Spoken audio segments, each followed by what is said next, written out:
joining, and they all seem to be getting on now, Al. Just introduce yourself, talk a bit about your company, and then I'll intervene with questions periodically. We had a great chat last night, Al, um, and I recorded it. And I'm recording this one because gentlemen on here that Al and I are probably the two oldest guys on. Tom Malloy is a close third, I think. Tom's not that old. No, he's a young in spirit, but he's royalty. it's very important because what Al's been doing for 40 years, we aren't doing it yet. And I'm not just talking ethical coaching. I'm talking teaching fundamentals. So Al, talk a bit about Andrews hockey growth, where it's at now, how it got started, a bit about yourself, if you wouldn't mind. Okay. Well, I've been coaching in 1961, and I had a few jobs before that, but I got fired from them because I'm glad. Because when I started working with young people, I realized that's where I should be, and after 60 years, I haven't got fired yet. So that's a plus. But I was a teacher. I worked with the Department of Education, Youth and Recreation, and I was on a number of committees, and so I've got a practical education. I was brought up on a farm and left home when I was 16, and so I understood how to survive. And I when I began, I didn't know much, and now after 60 years, I'm old enough to know I don't know very much. Even though I've learned a lot, I still don't know a whole lot. So I'm not an expert in anything. But what happened with the hockey school, like a number of years, and coached a lot of I coached a lot of guys like Bob Stewart and who played in St. Louis there in 10 years, and then I wanted to do something else, so I took I thought I'd start a skating program because even though I was coaching, I didn't know a lot of the intricacies of skating, so I some time off and met with some of the top researchers. Most of the skating research was done, or a lot of it, in the late 70s. And so I met people like Dr. Marcotte at Laval University in Quebec, who was a wonderful guy who became a mentor to me. And I followed the work of Dr. Wayne Marino, Dr. Larry Holt at Dal, who worked with Pierre Paget and those people. And they did a lot of, so I started a lot of, some intricacies. I started a skating program, and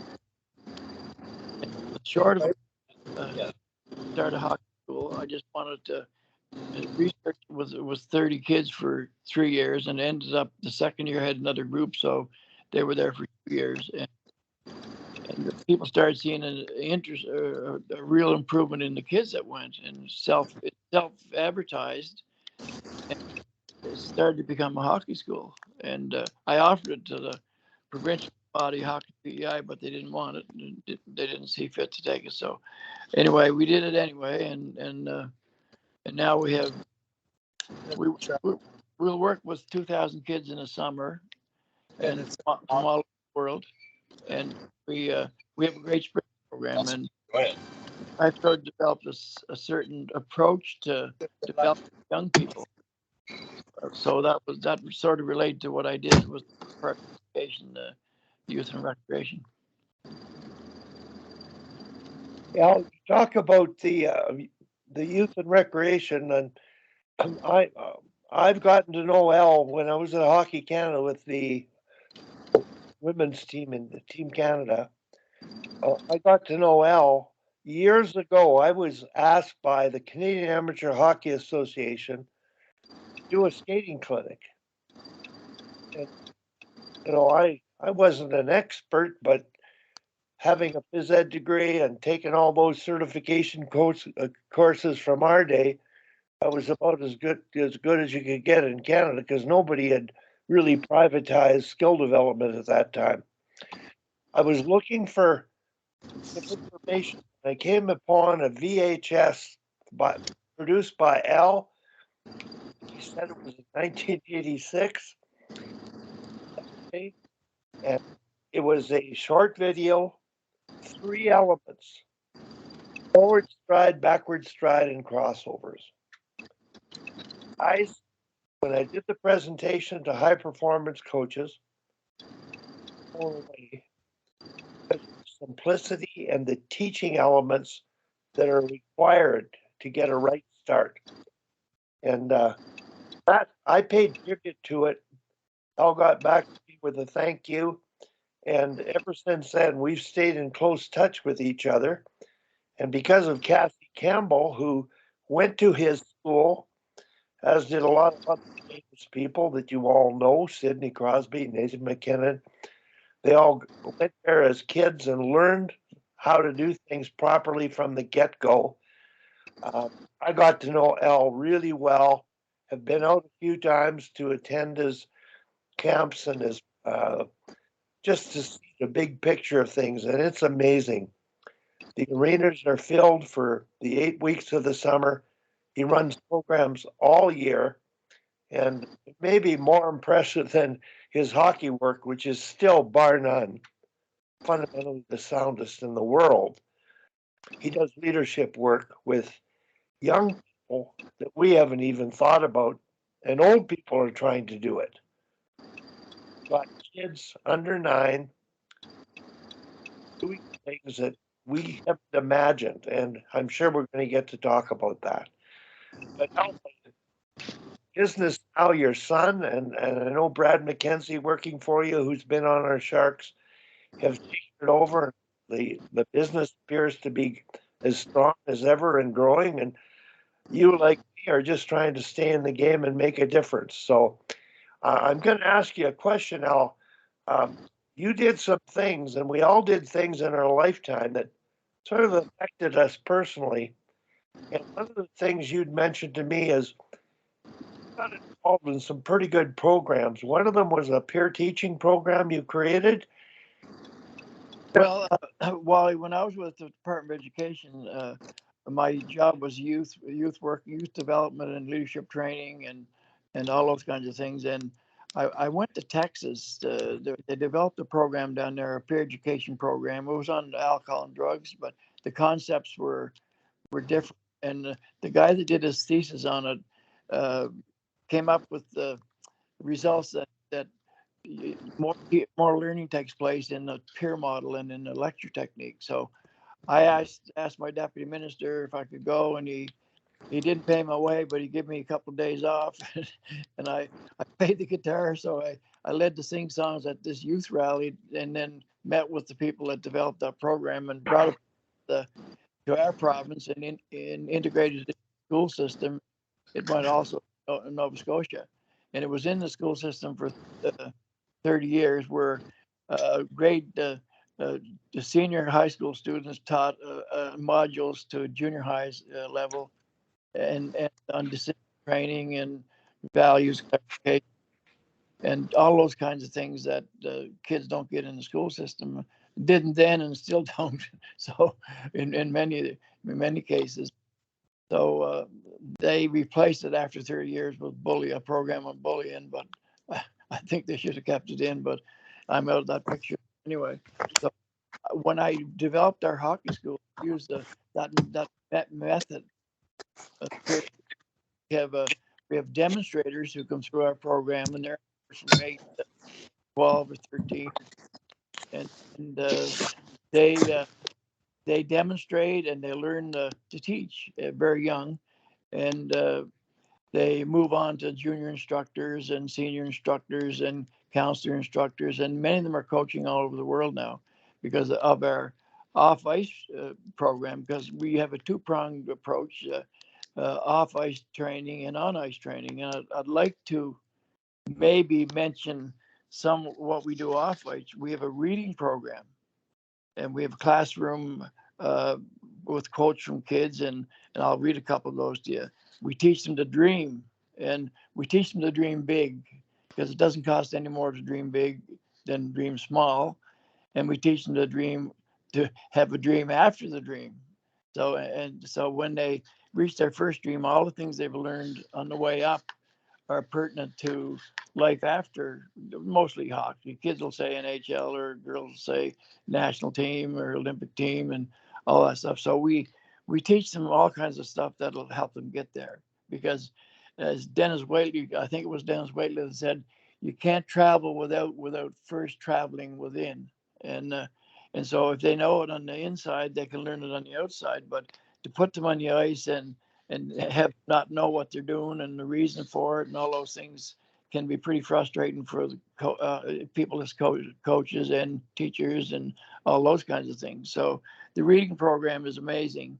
Like, we start them at novice, and the novice ones would be something like Make Your Bed, which is the important thing, and parents can work with them on that. Like, it's a very small book by a Navy SEAL that talks about getting started every day on the right note and achieving something. Can you hold that book up, Al, so people can see it, the title? Just a sec here. Where is it? Last night, Al and I, he held so many of these books up. Now, I want to make sure everybody understands these are books for kids to read and learn from that he implements in his programs at the U9 level. This is Make Your Bed by Move it a little more to your right now. There, good. Perfect. A little bit forward, and that'll be the perfect place to make your bed. Okay, and the Navy SEAL wrote that one. Yes, is Admiral William McCraven, and it's easy to read. I think there's 10 chapters, and it gives all the benefits of that. And they're not novices. A lot of them can read it, but they can read parents, get a little help. And the other we have for them is The 7 Habits of Happy Kids by Stephen Covey. Al, we've lost your image. I can see your beautiful front window. Well, just a minute now. I'll have to tell this fellow he's trying to get me. Hang on. Okay. Am I back now? You are now. Yeah, hold that one a little bit closer. There. That's good. 7 Habits, Happy Kids. Good. Yeah. And so there's a number of them, like Dr. Seuss, All the Places You Go. That's a wonderful book. And things like Have You Filled Your Bucket Today? And a lot of kids, we train them to raise their own money, not to depend on their parents. And we train them really young. And this is a great book for that. It's called the New Totally Awesome Business Book for Kids, and there's all kinds of ideas in there on how to have little businesses and start businesses, and we've had great results of that. Kids have made enough money to pay their own ways in our programs, and given what's left over to people and all those kinds of things. So we try to train them from the inside out. And as we get up higher, we look at things like Talent is Never Enough by Dr. Maxwell, John Maxwell. It's a wonderful book. It's probably the best book that I've ever seen for helping kids. And just a sec here, the chapters are like, and I'll read you a couple of results from what the kids got out of it. But just a sec here. Just while Al's looking at that, he sent me summaries. Kids will read a chapter and have to summarize it. And Al shared some summaries by 9 and 10-year-old kids that blew me away. And this was a few years ago that he's been doing it. He's been doing it for a number of years. So I think you want me to generation of coaches and today's kids are so much smarter than we realize. And Al has probably tapped into that potential better than anybody. Now, Al, before you go on, Tom Malloy's got his hands up. Tom wants to say hello, but go ahead, Tom. Hey, Tom. Hi, Al.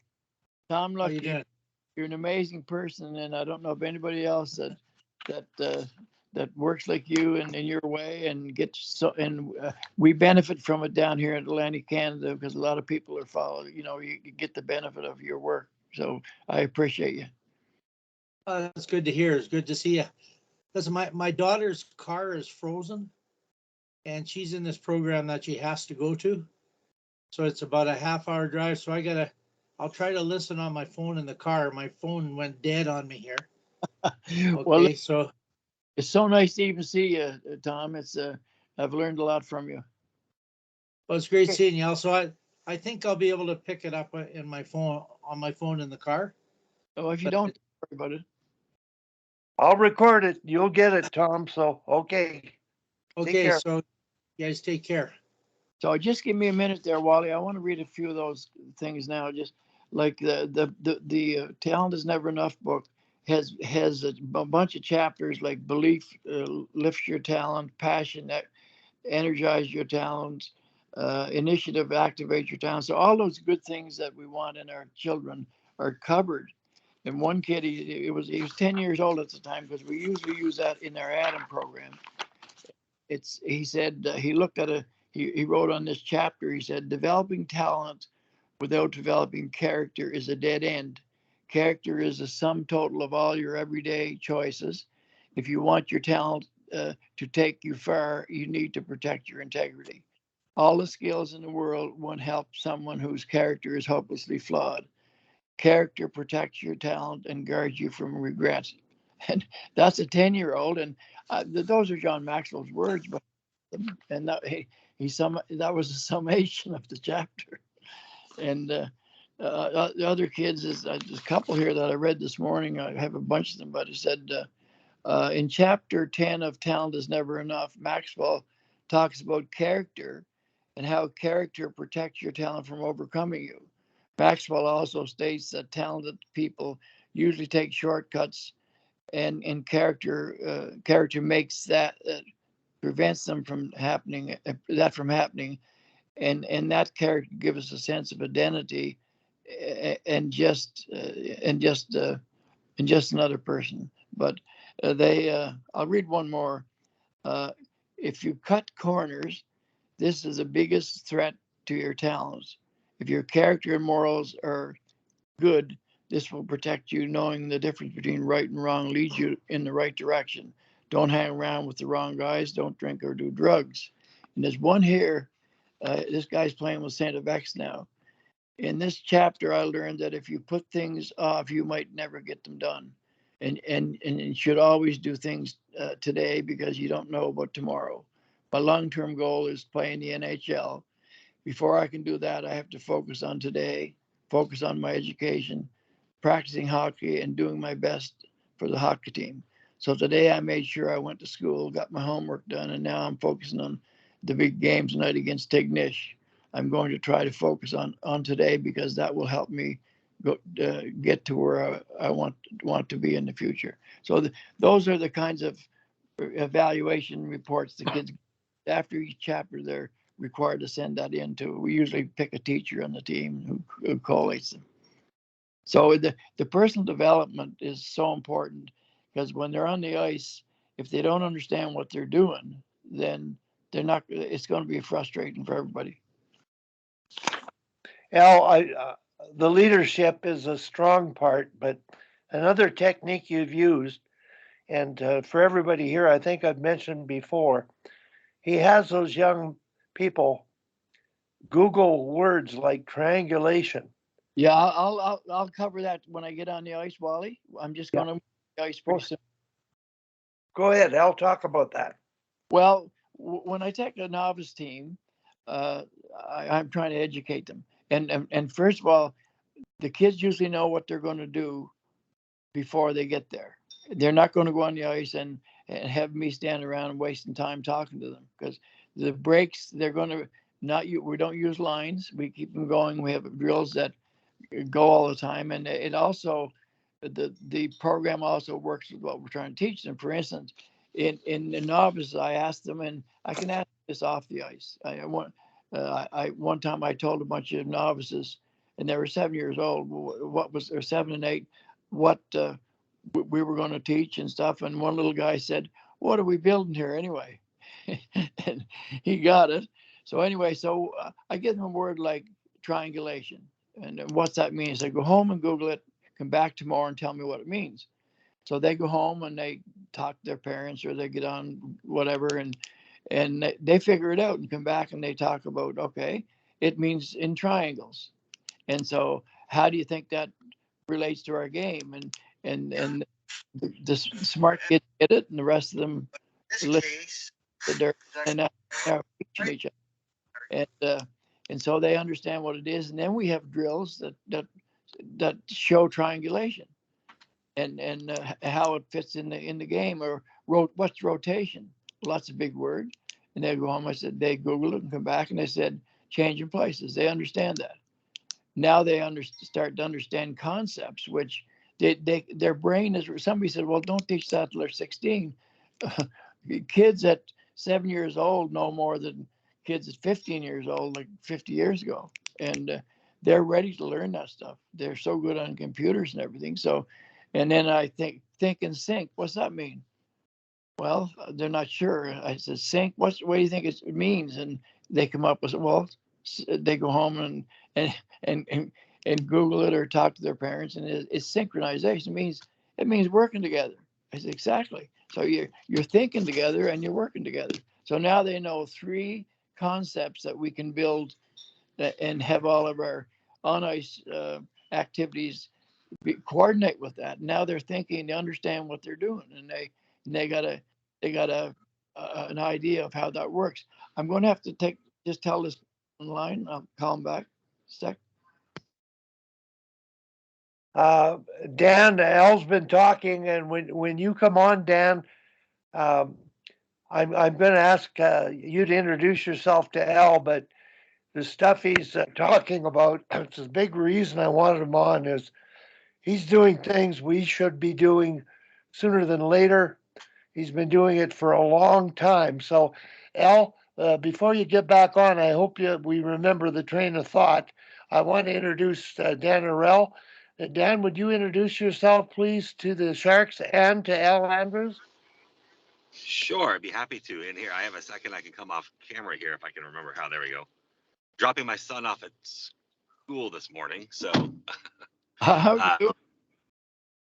But things are good. But I've been very busy. But this call happens during school drop-off, so it's always a little tricky for me to make it work. But I saw this subject and it said I'm getting on this one. So yeah, it was nice to meet anyone I haven't met. Nice to see everybody else. My name's Dan Arell. I'm a youth hockey coach here in San Diego, California. So a hotbed of ice hockey. And I write for the coaches site. And so I do a lot of coach education out here.